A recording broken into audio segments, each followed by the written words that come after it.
Okay, students, let's get started for native sentences, second and third model, how to form natives and have and has. Have has అనేది natives ఏ విధంగా form చేయొచ్చు ఇంకో విధంగా అన్నది ఇప్పుడు మనం నేర్చుకుందాం. ఇప్పుడు జనరల్గా మనం నేర్చుకున్న స్ట్రక్చర్ ఏంటి? Subject plus do not, don't లేదా doesn't plus have plus object నేర్చుకున్నాం. ఇది స్ట్రక్చర్ నేర్చుకున్నాం మనం. ఓకే, ఈ స్ట్రక్చరు ఏం రాసే example, she does not have a car అని నేర్చుకున్నాం.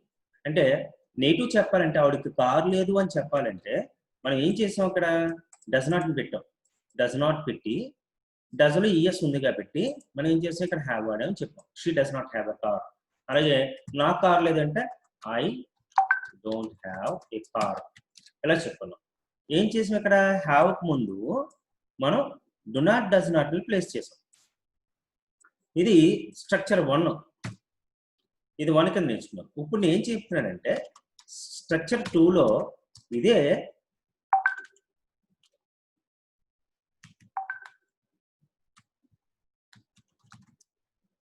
ఈ స్ట్రక్చర్ 2లో ఏం చేస్తామంటే స్ట్రక్చర్ ఇదే, కాకపోతే ఈ డు నాట్ డస్ నాట్ పెట్టడం అనేసి డస్ నాట్ తీసేసేమంటే హ్యావ్ కూడా హ్యాస్ కూడా వచ్చేస్తుంది కదా. అంటే అప్పుడు ఎలా ఉంటుంది, హ్యావ్ హ్యాస్ ఎలాగ వస్తుంది. సబ్జెక్టు హ్యావ్ హ్యాస్ అంటే ఐ హ్యావ్ ఎ కార్, అది పాజిటివ్ సెంటెన్స్. దీనికి ఏం చేయమంటున్నాడంటే సింపుల్గా నో పెట్టండి అంతే. నో పెడితే నెగిటివ్ అయిపోతుంది. ఇంకా నో పెడితే ఈ ఆబ్జెక్ట్ ముందు ఇంకేమి రాకూడదు. ఎలాగా, ఫర్ ఎగ్జాంపుల్ ఈ పై సెంటెన్స్ అర్థం చూడండి. She does not have a car అన్నాను కదా, షీ హ్యాస్ నో కార్. అంతేగాని ఇలాగ చెప్పాలి కానీ she has no a car అని అనకూడదు. ఇక్కడ చూడండి, ఈ ఏ పెట్టకూడదు. నో వచ్చినప్పుడు డైరెక్ట్గా ఆబ్జెక్ట్ రాస్తారు తప్ప ఏ కానీ యాన్ కానీ దా కానీ ఎనీ కానీ ఇటువంటి ఏ ఆర్టికల్ పెట్టకూడదు. ఇది తప్పు అనమాట. అంటే ఇది ఏమవుతుంది, ఇప్పుడు ఇది రాంగ్ అవుతుంది. ఓకే,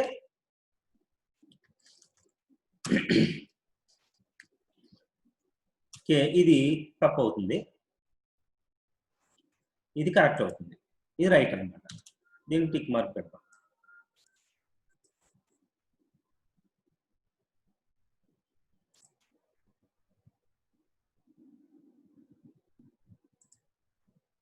ఓకే, ఇది రైట్.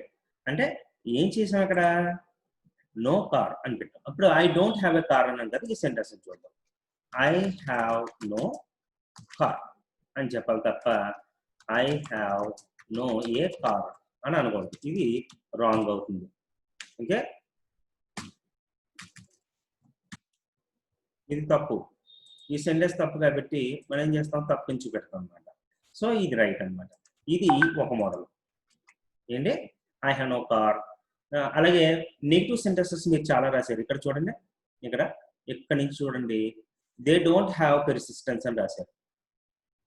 అలాగే she does not have hair అని రాశారు. అలాగే వీ డోంట్ హ్యావ్ హాలిడేస్ అని రాశారు.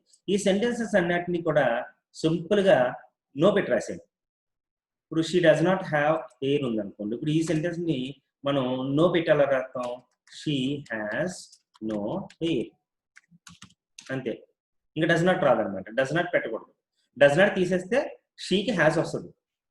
ఆల్రెడీ ఇక్కడ డస్లో ఈఎస్ ఉందని ఉద్దేశంతో ఇక్కడ హ్యాస్ పెట్టలేదు షీకి. ఇదే తీసేస్తే హ్యాజే కదా వస్తుంది, ఇక్కడ హ్యాస్ వస్తుంది, నో పెట్టేస్తారు అంతే. సో ఈ విధంగా రాస్తారు. ఈ విధంగా ఇందులో నెగిటివ్ సెంటెన్సెస్ ఎన్ని ఉన్నాయి అన్ని కూడా ఈ మోడల్ పెట్టి రాయండి.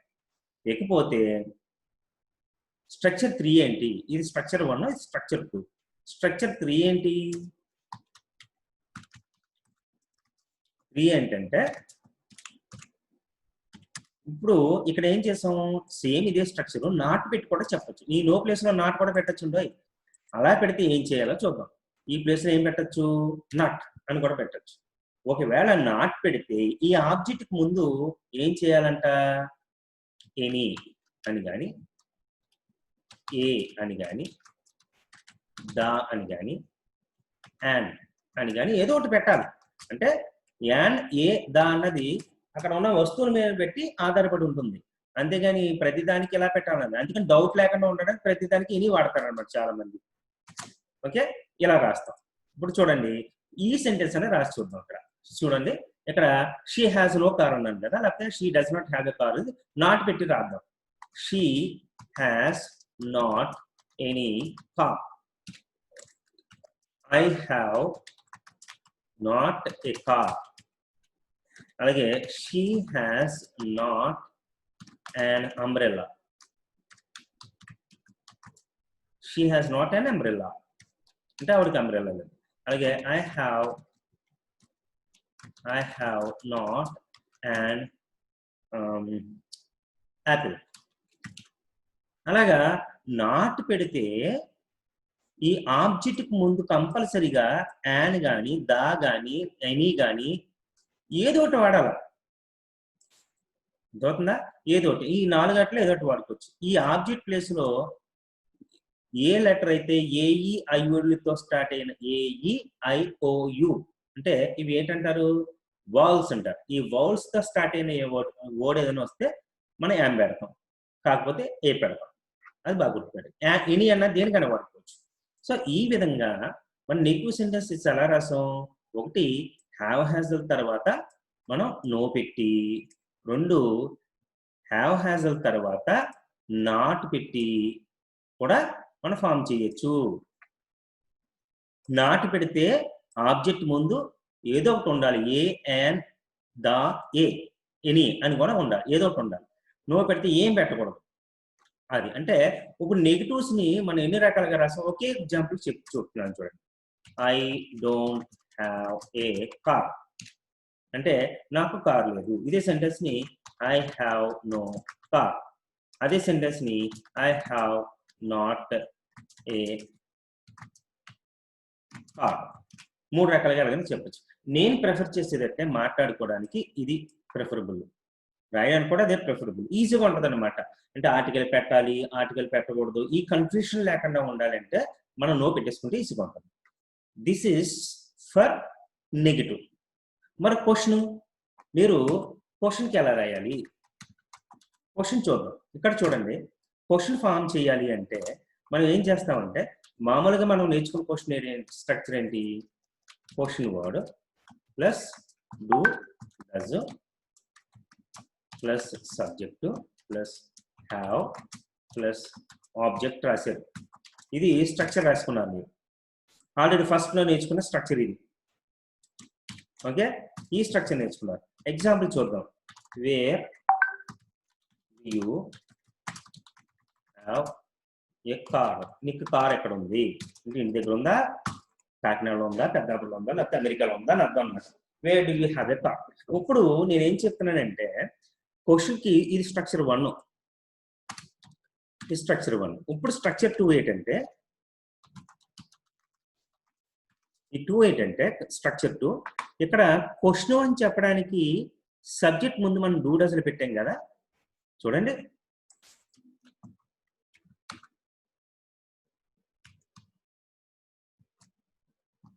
సబ్జెక్ట్ మనం డూ డస్లు పెట్టాం కదా, చూడండి. ఇగో ఈ డూ డస్లు పెట్టాం కదా సబ్జెక్ట్ ముందు. నేను ఏమంటున్నానంటే, ఈ డూ డస్ని ఇక్కడ తీసేసి ఇక్కడ ఈ హ్యావ్ అని తీసుకొచ్చి ఇక్కడ పెట్టేసాం అనుకోండి, క్వశ్చన్ అయిపోతుంది. ఇక్కడ మనం డస్ తీసామంటే ఇక్కడ హ్యాస్ కూడా వస్తుంది. అంటే డస్ ఉన్న మూలంచి ఈఎస్ ఉన్న మూలంచి ఏం చేసాం, హ్యాస్ పెట్టలేదు అనుకో. డూ డస్లు తీసేస్తే హ్యావ్ హ్యాస్లు కూడా వచ్చేస్తుంది. అప్పుడు స్ట్రక్చర్ ఎలా ఉంటుందో చూద్దాం ఒకసారి. మీకు నేను స్ట్రక్చర్ ఏంటంటే మామూలు జనరల్ స్ట్రక్చర్ చూద్దాం. షీ హ్యాస్ ఏ కార్ అని ఉంది కదా, దీన్ని ఏమంటున్నాను నేను, షీ హ్యాస్ ఏ కార్ లో ఈ హ్యాస్ అని తీసుకొచ్చి ఇక్కడి నుంచి సబ్జెక్ట్ ముందర పెట్టండి. ఇక్కడ పెడితే హ్యాష్ షీ ఏ కార్ అని వస్తుంది, అది క్వశ్చన్. అలాగే ఇంకో సెంటెన్స్ చూద్దాం. అప్పుడు ఎలా అవుతుంది sentence, hash she a car అని వస్తుంది. అలాగే ఐ హ్యావ్ ఏ బైక్ అని ఉంది, ఐ హ్యావ్ ఎ బైక్ అని ఉంది. Okay, I have a bike. ఇది క్వశ్చన్ అవ్వాలంటే ఏం చేయాలి? ఇక్కడ నేను ఇందాక చెప్పిన విధంగానే ఈ హ్యావ్ని ఇక్కడి నుంచి తీసుకొచ్చి సబ్జెక్ట్ ముందర పెట్టామనుకోండి, ఇక్కడ పెట్టామనుకోండి, ప్లేస్ చేసాం అనుకోండి, మనకి ఏమైపోతుంది, క్వశ్చన్ అయిపోతుంది. చూద్దాం. అలాగే హ్యావ్ ఐ ఏ బైక్ అంటే అంటే ఈ విధంగా మనం క్వశ్చన్స్ రాయొచ్చు. అంటే డూ డజన్ సబ్జెక్ట్ పెట్టడానికి బదులు, అంటే సబ్జెక్ట్ ముందు పెట్టడానికి అంటే ఇంకో విధంగా చెప్పు. మనం ఫస్ట్ లో మనం ఏం నేర్చుకున్నాం, does she have a car అని చెప్పాం. Does she have a car అన్నా. నేనేం చెప్పాను ఇప్పుడు, ఈ డజన్ ఇక్కడ తీసేసి ఈ హ్యావ్ని ఇక్కడి నుంచి తీసుకొచ్చి సబ్జెక్ట్ ముందర పెట్టండి అన్నారు. అర్థమైందా? ఇది తీసేస్తాం.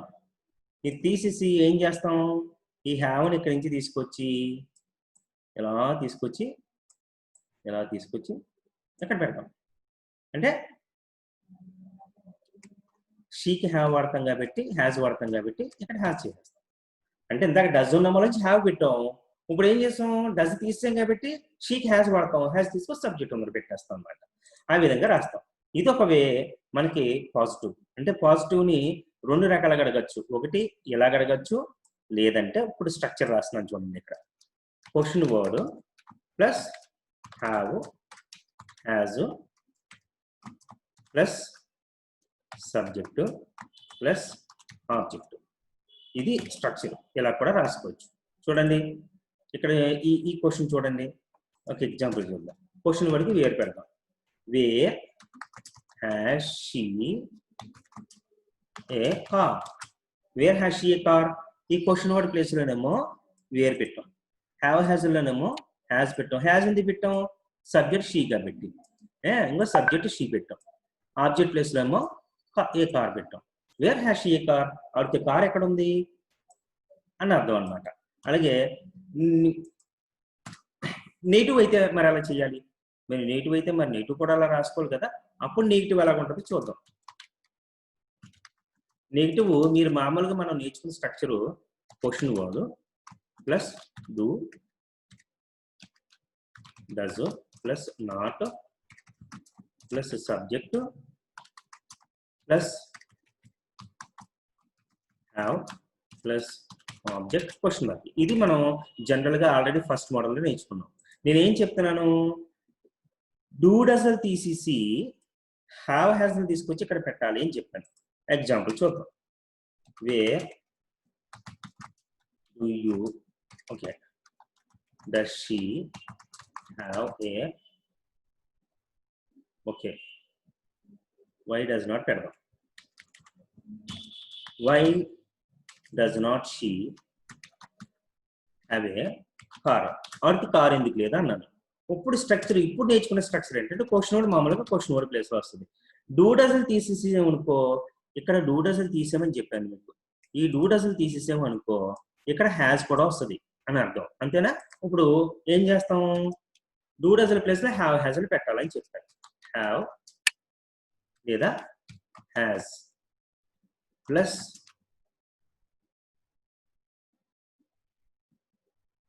Not plus subject plus object question mark. చూద్దాం ఇప్పుడు దీని ప్రకారం స్ట్రక్చర్ ఉందో చూద్దాం.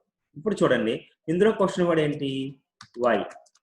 ఇక్కడ సబ్జెక్ట్ షీ కాబట్టి has not she a car. Why has not she a car, ఆవిడకి కార్ ఎందుకు లేదు అని కూడా అడగచ్చు. ఇదే సెంటెన్స్ ని ఇక్కడ నో కూడా పెట్టచ్చు మనం. ఎక్కడ నో, ఎలాగా నో పెట్టి కూడా చెప్పచ్చు. నో పెడితే ఇది రాదు. ఎందుకు రాదు, నేను చెప్పాను కదా, why has she no car. ఇదే సెంటెన్స్ ఎలా రాయొచ్చు ఇప్పుడు చూడండి. Why has she not a car అని చెప్పచ్చు, ఎలాగైనా చెప్పచ్చు, ఆర్ ఎలాగైనా చెప్పచ్చు, లేదా why has she no car అని కూడా చెప్పచ్చు. నాట్ పెడితే ఏ ఉండాలి. ఇక్కడ చూడండి, మీరు అబ్జర్వ్ చేయండి, ఈ నాట్ ని సబ్జెక్ట్ ముందు పెట్టచ్చు, సబ్జెక్ట్ తర్వాత పెట్టచ్చు. ఇక్కడ నాట్ పెట్టాను కాబట్టి ఇక్కడ ఆర్టికల్ ఏ వాడాను. ఇందాక ఏం చెప్పాను, నాట్ పెడితే ఏ కానీ యాన్ కానీ దా కానీ పెట్టచ్చు అని చెప్పాను కదా, అదనమాట. ఇక్కడ why has she no car, ఆవిడ కార్ ఎందుకు లేదు, why has she not a car, ఆవిడ కార్ ఎందుకు లేదు. Why hasn't she a car, ఆవిడ కార్ ఎందుకు లేదు. ఇన్ని రకాలుగా మనం అడగచ్చు అనమాట నెగిటివ్ క్వశ్చన్. అసలు జనరల్ గా క్వశ్చన్ ఇది, మనం ఈ రకంగా కూడా అడగచ్చు అనమాట. అంటే ఇప్పుడు ఇక్కడ ఏం చేసాం, ఇక్కడ నాట్ కానీ నో కానీ పెట్టాం. ఇక్కడ సాధారణంగా నో మనకు ఆబ్జెక్ట్ ముందు వస్తుంది. Why has no she car అని కన్నా why has she not a car. అందుకే నేను ఏం చేస్తానంటే థర్డ్ స్ట్రక్చర్ కింద ఇస్తున్నాను అనమాట ప్రతిసారి కూడా. ఇప్పుడు ఇదే సెంటెన్స్ నేను చెప్పచ్చు అని చెప్తున్నాను. Question word plus have has plus subject plus no plus object, ఇలా కూడా చెప్పచ్చు. ఆ స్ట్రక్చర్ కింద రాసండి. ఇక్కడ చూడండి, క్వశ్చన్ వర్డ్ ప్లేస్ లో వై వచ్చింది, హ్యావ్ హ్యాస్ ప్లేస్ లో హ్యాస్ వచ్చింది, సబ్జెక్ట్ ప్లేస్ లో షీ వచ్చింది, నో ప్లేస్ లో నో వచ్చింది, ఆబ్జెక్ట్ ప్లేస్ లో కార్ వచ్చింది. Why has she no car, why has she not a car, why hasn't she a car. ఇన్ని రకాలుగా నాకు నెగిటివ్ క్వశ్చన్ అడుగుతాం. అంటే నెగిటివ్ క్వశ్చన్ స్ట్రక్చర్ ఏంటి, ఇదిగో ఇది ఫస్ట్ వన్, ఇది ఫస్ట్ స్ట్రక్చర్ నెగిటివ్, ఇది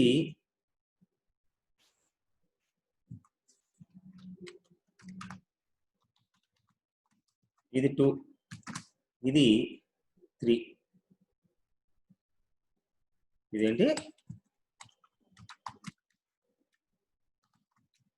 ఇది 3 అన్నమాట. సో ఇన్ని రకాలుగా మనం అడగచ్చు నెగిటివ్స్ ని. ఓకే, ఇది స్ట్రక్చర్ 3, ఇది స్ట్రక్చర్ 2, ఇది స్ట్రక్చర్ 1. ఒకపోతే హూ ఉంది కదా, హూ మీద చూద్దాం. హూ అయితే ఏం చేస్తాం, హూ నెగిటివ్ అనమాట. హూ నెగిటివ్ మీరు ఆల్రెడీ ఏం చేశారు, ఈ స్ట్రక్చర్ 1 మీరు ఆల్రెడీ నేర్చుకుంటే ఇప్పుడు చెప్తున్నాను. హూ ప్లస్ నెగిటివ్ కే పాజిటివ్ మామూలుగా రాసేస్తాం. Who plus does not plus have plus object అని రాసాం. ఇది నేర్చుకున్నాం ఆల్రెడీ. నేను ఇప్పుడు ఏం చెప్తున్నానంటే who does not have a car, ఎవరికి కార్ లేదు అని అర్థం దీనికి మీనింగ్. ఇది స్ట్రక్చర్ 1. స్ట్రక్చర్ 2 ఏంటి, హూ నెగిటివ్ స్ట్రక్చర్ 2 ఏంటంటే ఇక్కడ చూడండి, ఈ స్ట్రక్చర్ 2 ఏంటంటే సేమ్ స్ట్రక్చరే, ఏం కన్ఫ్యూజన్, జాగ్రత్తగా ఆలోచించండి. సేమ్ స్ట్రక్చరే, డో నాట్ డస్ నాట్లు ఉండవు. డస్ నాట్ తీసేసాను అంటే మనకి ఏమొస్తుంది, ఇక్కడ హ్యాజ్ ఒకటి వస్తుంది. హూకి హ్యాజే కదా వాడుకుంటున్నాం, హ్యాజ్ ఒకటి వస్తుంది. హ్యాజ్ అనుకున్నాం వలంచే మనం ఏం చేసాం, డస్ నాట్ పెట్టాం. ఇప్పుడు ఏం చెప్తున్నాను నేను, నో పెట్టండి. నో ముందు నో చూద్దాం, తర్వాత నాట్ చూద్దాం. ఓకే, ఈ పై సెంటెన్స్ నే ఇప్పుడు ఈ సెంటెన్స్ నే నో పెట్టి చూద్దాం. Okay, who has no car, who has no a car అనకూడదు. ఎందుకు అనకూడదు, నో వచ్చినప్పుడు ఆర్టికల్స్ ఏం పెట్టకూడదు అని చెప్తున్నాం. Who has no car. ఇదే సెంటెన్స్ ని ఈ ప్లేస్ లో నాట్ కూడా పెట్టచ్చు. నాట్ పెడితే అది థర్డ్ స్ట్రక్చర్ కింద చూద్దాం. స్ట్రక్చర్ ఏంటిది, థర్డ్ 1. సేమ్ ఇదే స్ట్రక్చరు కాపీ చేసి పేస్ట్ చేసేసి ఇక్కడ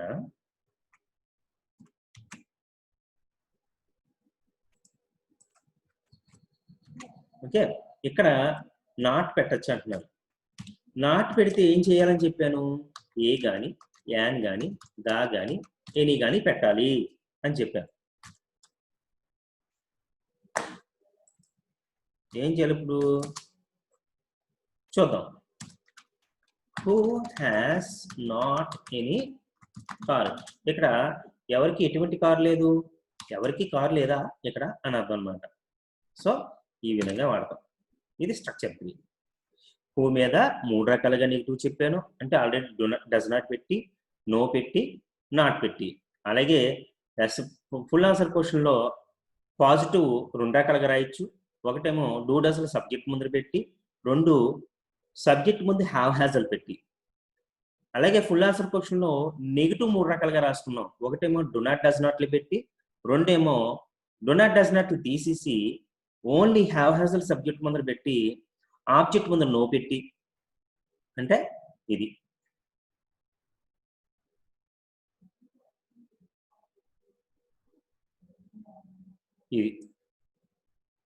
question word have has subject no object, ఇది క్వశ్చన్. అలాగే ఎగ్జాంపుల్ ఏం చెప్పాను, why has she no car అని చెప్పాను. అలాగే ఇక్కడ నాట్ పెడితే నాట్ కార్ అని చెప్పాను. సో ఇన్ని రకాలుగా మనం రాయొచ్చు. అర్థమవుతుందా? ఎంత కన్ఫ్యూషన్ లేకుండా మీరు సింపుల్గా నెగిటివ్ చెప్పడానికి నో పెట్టి చెప్పండి, క్వశ్చన్ చెప్పడానికి డూ డజల్ అడిగి చెప్పండి. అంటే డూ డజల్ subject, where do you have a car, why do you have no children, అలాగే why don't you have children. ఇలాగా సింపుల్గా మీకు నేను ఇప్పుడు ఎక్స్ప్లెయిన్ చేయడం చేశాను. ఈ అన్ని మెథడ్లో మీకు ఏది ఈజీగా ఉంటే అది ఫాలో అవ్వండి. అర్థమవుతుందా? నేను చెప్పిందే ఫాలో అవ్వాలి, 3 స్ట్రక్చర్లు బుర్రలో ఉండిపోవాలని అక్కర్లేదు. ప్రాక్టీస్ మీద ఆటోమేటిక్గా వస్తాయి. సో మీరు ఆల్రెడీ నేర్చుకుని డూ నాట్ డస్ నాట్ ఈజీగా ఉందా, లేకపోతే ఇప్పుడు చెప్పి నో ఈజీగా ఉందా, నాట్ ఈజీగా ఉందా చూసుకోండి. చూసుకుని ఏది ఈజీగా ఉంటే దాన్ని ఫాలో అవుతూ ఉండండి. కొంతకాలం పోయిన తర్వాత ప్రాక్టీస్ అయిన తర్వాత మీకు ఏమవుతుందంటే నెమ్మదిగా ఒక స్ట్రక్చర్ యాడ్ చేసుకుంటూ వెళ్తూ ఉంటారనమాట. లెసన్ చెప్పాలి కాబట్టి చెప్పాను కదా, మిమ్మల్ని కన్ఫ్యూజ్ చేసే ఉద్దేశం ఏం కాదు. ఓకేనా? ఈ విధంగా నేను చూస్తుంది నేను మీకు పీపీటీ ఫార్మాట్ లో తయారు చేసి పెట్టాను ఇక్కడ. అవి కూడా నేను మీకు పంపిస్తాను. ఒకసారి చూద్దాం. ఇక్కడ చూడండి,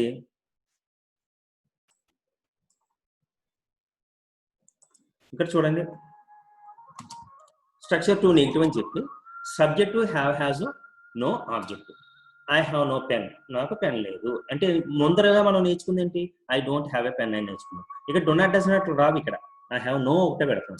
అలాగే దే హ్యావ్ నో విచ్, వాళ్ళకి బుద్ధి లేదు. అలాగే చూడండి, she has no persistence or perseverance, ఆమెకు పట్టుదల లేదు. అంటే స్ట్రక్చర్ 2. స్ట్రక్చర్ 1 ఏంటి, do not does not plus have plus object. Subject do not does not have object నేర్చుకున్నాను. ఇది ఇప్పుడు ఏం చెప్పాను నేను ఇక్కడ, నేను చెప్పింది అయితే నో పెట్టి చెప్పాను. ఇప్పుడు స్ట్రక్చర్ 3 చూద్దాం. స్ట్రక్చర్ 3 ఏంటి, ఇక్కడ సబ్జెక్టు హ్యావ్ హ్యాజ్ నాట్ పెట్టచ్చు, నో ప్లేస్ లో నాట్ కూడా పెట్టచ్చు అని చెప్పాను. నాట్ పెడితే ఇంకో ఇవి వస్తాయి, ఇవి ఉన్నాయి కదా, ఇవి వస్తాయి అనమాట. సో ఇవి పెట్టుకుని మనకు కావాలంటే రాసుకోవచ్చు, ఇవి కూడా రాసుకోవచ్చు. ఇవి తీసేస్తే ఈ ప్లేస్ లో నో వస్తుంది, ఇవి పెడితే ఈ ప్లేస్ లో నాట్ వస్తుంది. ఎగ్జాంపుల్ చూడండి, సేమ్ ఇందాక చెప్పిన సెంటెన్స్ లో I have not a pen, నాకు ఎటువంటి పెన్ లేదు, నాకు పెన్ లేదు. They have not any which, వాళ్ళకి ఎటువంటి బుద్ధి ఏం లేదు అసలు. అండ్ అలాగే she has not any perseverance, ఆవిడకి పట్టుదల లేదు, ఆమెకి పట్టుదల లేదు అని ఈ విధంగా స్ట్రక్చర్ 3 కింద నేర్చుకున్నాం. అదే ఇప్పుడు క్వశ్చన్ అయితే ఏం చేస్తాం మనం, structure 2 question. Already first question ఏంటి, question word do does, subject verb object. అంటే సబ్జెక్ట్ ముందు డూ డజ్లు ఉన్నాయి, సబ్జెక్ట్ తర్వాత హ్యావ్ వచ్చింది. ఇప్పుడు అలా కాదు, సబ్జెక్ట్ ముందు డూ డజ్ తీసేసి హ్యావ్ హ్యాస్ తీసుకొచ్చి సబ్జెక్ట్ ముందర పెడతాం. అప్పుడు క్వశ్చన్, అప్పుడు ఏమవుతుంది, question word have has subject object వస్తుంది. ఇప్పుడు ఏంటి, where have you a house అంటే ఏంటి, where do you have a house అని అర్థం అనమాట. Where have you a, do తీసేసి హ్యావ్ అని తీసుకొచ్చి డూ ప్లేస్ లో పెట్టేస్తాం. Where have you a house, అంతేగాని where have you have a house అని చెప్పకూడదు, 2 సార్లు చెప్పకూడదు. చెప్పాల్సిన హ్యావ్ ని తీసుకొచ్చి సబ్జెక్ట్ ముందు పెట్టాం. ఇలాగా హ్యావ్ ఒకదానికేనండి, మిగతా దానికి ఇలాగ ఏమి ఉండదు. So where have you a house అంటే నీకు ఇల్లు ఎక్కడ ఉంది అని అర్థం అనమాట. మరి నెగిటివ్ క్వశ్చన్ అయితే ఏం చేయాలి ఇప్పుడు మనం, మీకు ఆల్రెడీ చెప్పాను కదా, డో నాట్ డస్ నాట్ తీసేస్తాం, పెడితే నో కానీ లేదంటే నాట్ కానీ. ఇక్కడ నో పెట్టి చెప్తున్నాను. ఇప్పుడు question word have has subject no object. యాక్చువల్గా ఈ ప్లేస్ లో మనకి డూ డజల్ రావాలి, ఇప్పుడు డూ డజల్ పెట్టట్లేదు, డో నాట్ డస్ నాట్ పెట్టట్లేదు, లేకుండా చెప్తున్నాను నేను మీకు. అందుకని question word have has subject ముందు, తర్వాత సబ్జెక్టు నో ఆబ్జెక్ట్. ఎగ్జాంపుల్ చూడండి, wear have you know house, నీకు ఇల్లు ఎక్కడ లేదు, కాకినాడలో ఉందన్నావు, పిఠాపురంలో ఉందంటున్నావు, పెద్దాపురంలో ఉందంటున్నావు, సామలకోటలో ఉందంటున్నావు, నీకు ఇల్లు ఎక్కడ లేదు అని అడుగుతాం. అంటే జగ్గం పెట్టలేదు అని చెప్తారు అనమాట. ఇప్పుడు ఇదే దీనికి ఇల్లు, నీకు ఇల్లు ఎక్కడ లేదు అని అర్థం అనమాట. ఇప్పుడు స్ట్రక్చర్ 3 చూద్దాం. చూడండి, స్ట్రక్చర్ 3లో ఏమవుతుంది, నాట్ పెట్టి చెప్పడం అనుకుంటున్నాం, సేమ్ స్ట్రక్చరే కానీ నో ప్లేస్ లో నాట్ పెడతాం అంతే. నాట్ పెట్టేవంటే ఏం చేయాలి మనం, నాట్ పెట్టేవంటే కంపల్సరీగా ఇవి రాయాల్సిందే, ఏదో ఒకటి రాయాలి అందులో. చూడండి ఇక్కడ wear have you not a house, నీకు ఇల్లు ఎక్కడ లేదు అని అర్థం అనమాట. సో సేమ్ మీనింగ్ ఇక్కడ. లేకపోతే హూ చూద్దాం. హూ మీరు నెగిటివ్ ఆల్రెడీ నేర్చుకున్నారు, who plus does not plus have plus object, అంటే who plus does not plus have plus object. ఇప్పుడు అది ఫస్ట్ స్ట్రక్చర్ కింద మీరు ఆల్రెడీ నేర్చుకున్నారు. ఇప్పుడు సెకండ్ స్ట్రక్చర్ ఏంటి, who plus has plus no plus object. అంటే డస్ నాట్ రాదు, రాకంటే ఓన్లీ నో పెడితే ఆబ్జెక్ట్ పెట్టేస్తున్నాం. హూ హ్యాస్ నో డిక్షనరీ, ఎవరికి డిక్షనరీ లేదు అంటే ఇదే నో ప్లేస్ లో మనకు కావాలంటే ఇంకేం పెట్టచ్చు, నాట్ కూడా పెట్టచ్చు. Who plus has plus not పెట్టామంటే ఏ, యామ్, ద, ఎనీ అని చెప్తాం. Who has not any dictionary, ఎవరికి ఎటువంటి డిక్షనరీ లేదు, ఎవరికి డిక్షనరీ లేదు అని ఈ విధంగా వాడతాం. మీరు ఏం చేస్తారంటే ఇప్పుడు నేను చెప్తున్నాను, మీరు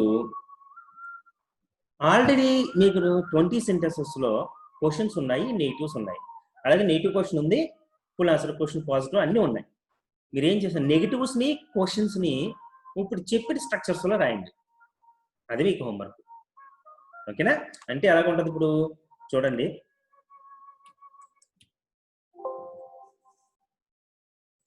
ఇక్కడ చూడండి, మీకు ఆల్రెడీ ఇచ్చిన సెంటెన్స్లు ఉన్నాయి కదా, ఈ సెంటెన్స్లు చూడండి. అతనికి నిఘంటువు ఉంది.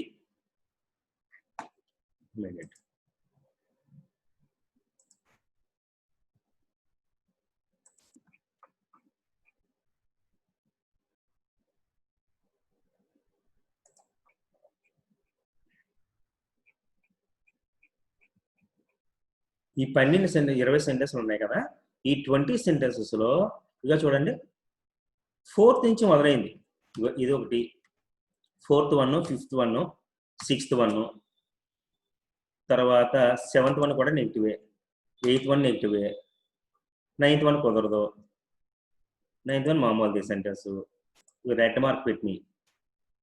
ఓకే, రెడ్ మార్క్ పెట్టినాయి అనమాట. తర్వాత ఓకే, అవి నెగిటివ్స్. తర్వాత చూడండి 12th 1 చూడండి, 12th 1, 13th 1, 14th 1, 15th 1, 16th 1, 17th 1, ఇంకా 20th వరకు కూడా. అంటే ఈ రెడ్ మార్క్ పెట్టినాయి 4th నుంచి 8th వరకు, 12th నుంచి 20th వరకు. ఈ సెంటెన్సెస్ని మీరేం చేస్తారంటే ఇప్పుడు చెప్పిన మెథడ్ ఉపయోగించి సెంటెన్సెస్ రాయండి. Okay, with this I'm stopping. If you don't understand, don't be confused and don't be hurry and don't be nervous. So you can easily follow whatever you feel easy. మీరు ఏది ఈజీగా ఉందంటే దాన్ని ఈజీగా follow అయిపోండి. ఓకేనమ్మా, ఇది I'm stopping. I shall meet you with new lesson tomorrow.